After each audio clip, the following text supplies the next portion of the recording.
નમસ્કાર મિત્રો, હું નિકુંજ જોશી તમારું સ્વાગત કરું છું સંકલ્પ યાત્રાના બીજા એપિસોડમાં। મિત્રો, આપણે ફરી એકવાર આવી ગયા છે બાળકો માટે ભોજન બનાવવાના। આજે આપણે જે રેસીપી બનાવવાના છે ને મિત્રો, એ એકદમ પ્રોટીનથી અને હેલ્થથી ભરપૂર છે, જે ખાઈને ખરેખર બાળકોને એક તો ઉનાળો છે, ગરમી છે એટલે સારું ફીલ થશે, અને બીજા નંબરમાં જેટલા બી પોષક તત્વો જોતા હોય એટલા મળી રહેશે। તો ચાલો શરૂ કરીએ। તો જો મિત્રો, આપણે 4 કિલો જેટલા ચોખા લઈ લીધા છે, એને એકવાર પલાળી દઈશું આપણે પાણી નાખીને।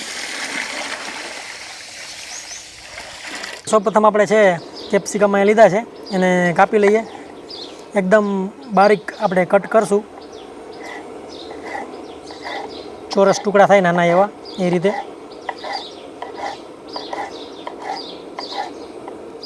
આ રીતે પહેલાં આપણે ઊભું લાંબુ કાપી લેવાનું, ત્યારબાદ આમ આડું કરી અને જેવડી તમારે કટ જોતી હોય એવડી નાની તમે કરી શકો। આપણે એ રીતે રાખશું કે આનો ક્રંચ થોડો આવે, મોઢામાં ખાવામાં ફીલ થાય એ રીતે। તો જો આપણા 1.5 કિલો જેટલા કેપ્સિકમ છે એ કાપી લીધા છે, એને સાઈડમાં અહીં રાખી દઈએ। આપણે બટેટાને બી છાલ ઉતારી લીધી છે, એને બી આપણે એવી રીતે ચોરસ કાપી લઈશું। તો પહેલાં આવી રીતે પાતળી પાતળી સ્લાઇસ કરીશું, ફ્રેન્ચ ફ્રાઈસની જેમ હોય એવી રીતે, અને પછી એને બારીક આપણે કાપી લઈશું। અને સૌથી ઇઝી તમારે કાપવું હોય તો આવી રીતે ગોઠવી આડા કટ મારી દીધા, ત્યારબાદ આવે તો ઊભા પાતળા કટ મારી દઈશું આપણે, એટલે તમારે જેવડું બારીક કટિંગ જોતું હોય એવડું થઈ શકે।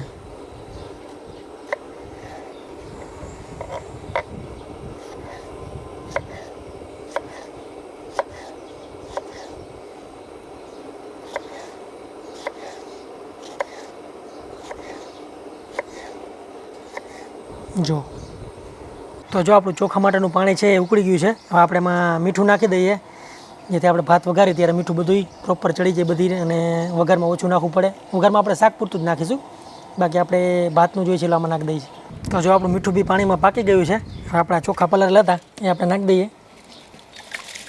આપણે એકદમ છૂટા ભાત કરવા છે એટલે પાણી વધારે નાખ્યું છે। તો જો મિત્રો, આપણા ભાત છે એ બફાઈ ગયા છે, આવી રીતે છૂટા અને એકદમ ખીલા ખીલા થાય એ રીતે તમારે બાફવાના છે। અને નહીં જેવા આમ ખાલી કડક હોય ને 10% જેવા કે 15% જેવા, ત્યારે જ તમારે આને કાઢી લેવાના, જેથી કરીને લોંદો ન થઈ જાય।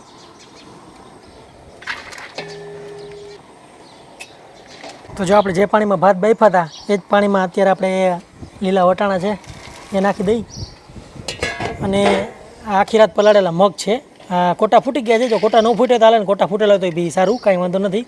એને આપણે હળવા હળવા એકદમ બાફી લેવાના છે, ફૂલ નથી બાફવાના, પણ કચાશ એને નીકળી જાય ત્યાં સુધી આપણે એને બાફી લઈશું। તો જો આપણા જે મગ ને વટાણા છે એમાં ખાલી થોડીક વરાળ જ આપવાની છે, અને આ તરત આપણે એને કાઢી લઈશું પાણી નીતરીને આવી રીતે, કારણ કે મગ આખા રાત ઓલરેડી પલળ્યા હતા એટલે બહુ બાફવાની જરૂર હોતી નથી એને।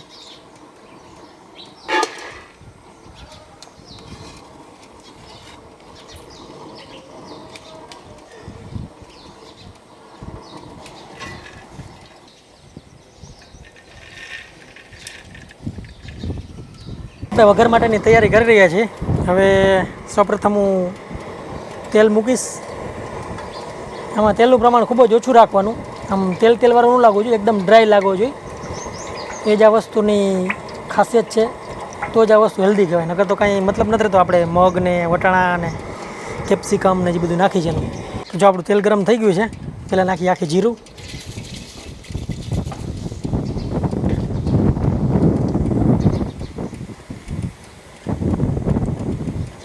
થોડું બ્રાઉન થવા દેવાનું, ત્યારબાદ લીમડાના પાન અને સીધી જ આપણી ઝીણી કાપેલી ડુંગળી નાખી દઈશું।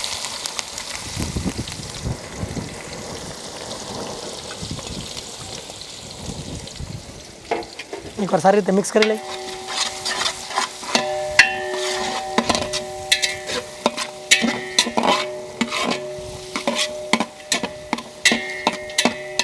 અને હવે હમણાં મને નિરાતે પાકવા દેશું। જો આપણી ડુંગળી સારી એવી પાકી ગઈ ને તેલ બી બધું છૂટું પડી ગયું, ડુંગળીને ફૂલે ફૂલ પાકવા દેવાની, જેથી સારી એક એવી સુગંધ આવે। અને ડુંગળી તમારી પાકી જાય ત્યારબાદ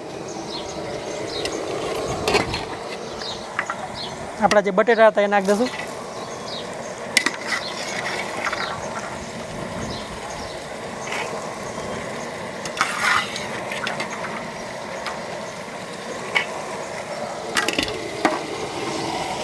આ શાકભાજી છે એના પ્રમાણનું મીઠું અહીં નાખી દઈશ, જેથી શાકભાજી સારી રીતે પાકી જાય. અને એકવાર આને મિક્સ કરી લઈ.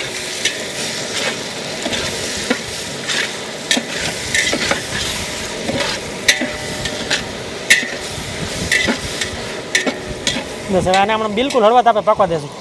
તો જો બટેટા નાખ્યા પછી આપણે થોડું ઢાંકી દીધું હતું, જેથી વરાળ વળી જાય થોડી. એકવાર મિક્સ કરી લઈએ.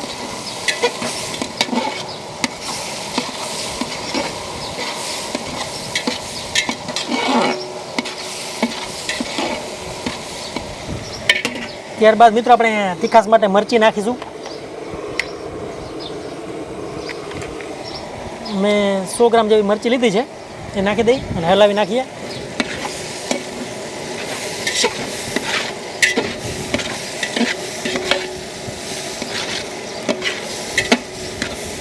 બસ હમણાં મને પાકવા દેશું. તો જો આપણે બટેટા છે ખૂબ સારી રીતે પાકી ગયા છે. થોડા કડક થઈ છે ને ત્યારે જ આપણે બીજા શાકભાજી નાખી દઈશું, જેથી આ બધી વસ્તુ લોંધો ન થઈ જાય. પહેલાં નાખીશું કેપ્સિકમ, પછી ટમેટા. એકવાર પાછું મિક્સ કરી લઈએ, કારણ કે ટમેટા અને કેપ્સિકમ હોય એને બહુ પાછું પકાવવાની જરૂર રહેતી નથી, એટલા માટે.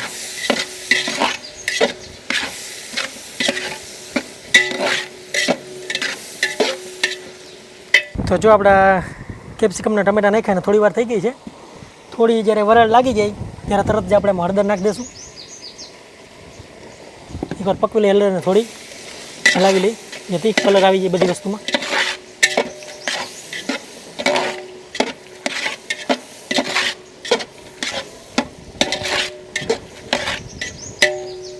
અને ત્યારબાદ થોડું લાલ મરચું નાખી દઈ. એકવાર મિક્સ કરી લઈ.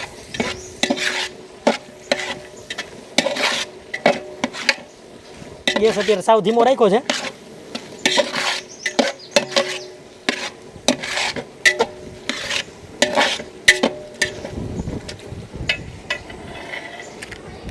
ત્યારબાદ આપણે ગરમ મસાલો નાખીશું.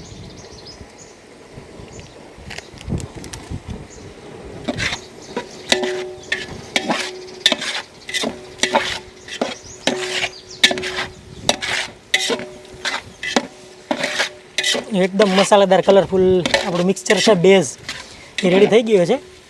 હવે આમાં આપણે નાખી દઈએ આપણા જે બાફેલા મગ અને વટાણા હતા એ.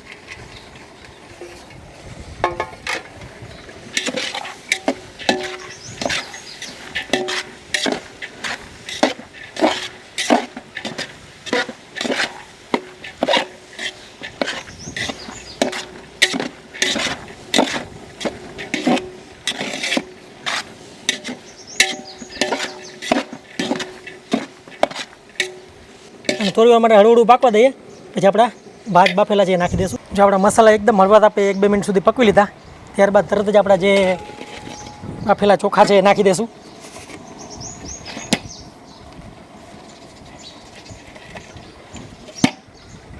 અને એકવાર નીચેથી આપણે આને ઉઠલાવીશું આ રીતે.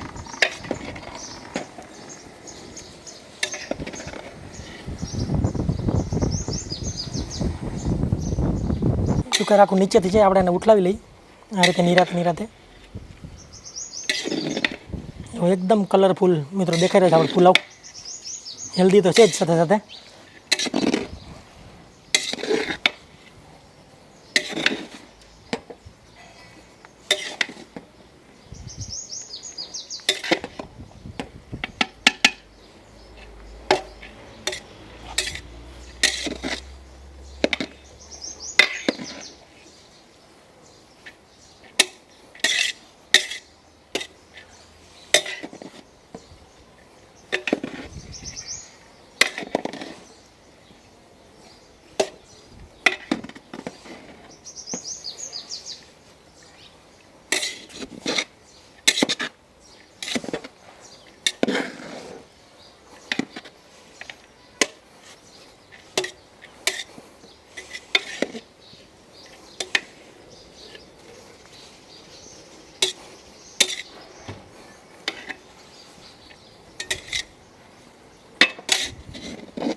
તો જો આપણા પુલાવ રેડી થઈ જાય એટલે ફાઇનલી સારા એવા પ્રમાણમાં લીલા ધાણા નાખીશું, જેથી સુગંધ બી આવે અને ઉનાળાની મજા બી આવે થોડી કમ.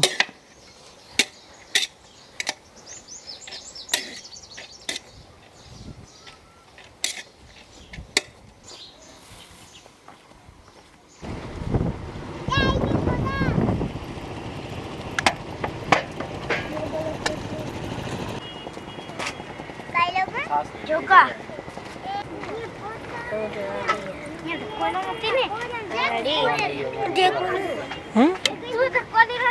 જોઈએ છે વધારે લાવ એ છોકરા.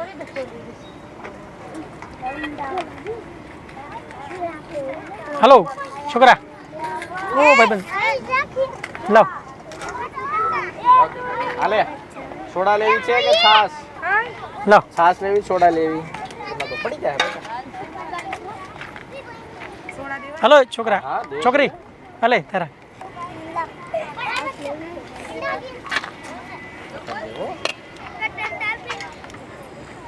હાલે એને બીજો ગ્લાસ દઈ દે. હાલે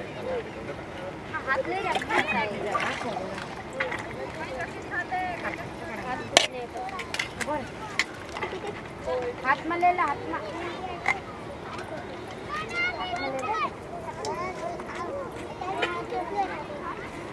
છાસ પીવી હોય ને એ ગ્લાસ હાથો જો હો. પછી હું આપીશ તમ તારી ગ્લાસમાં.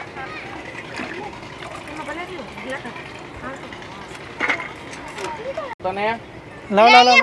અહીંયા થાળે આલ ને.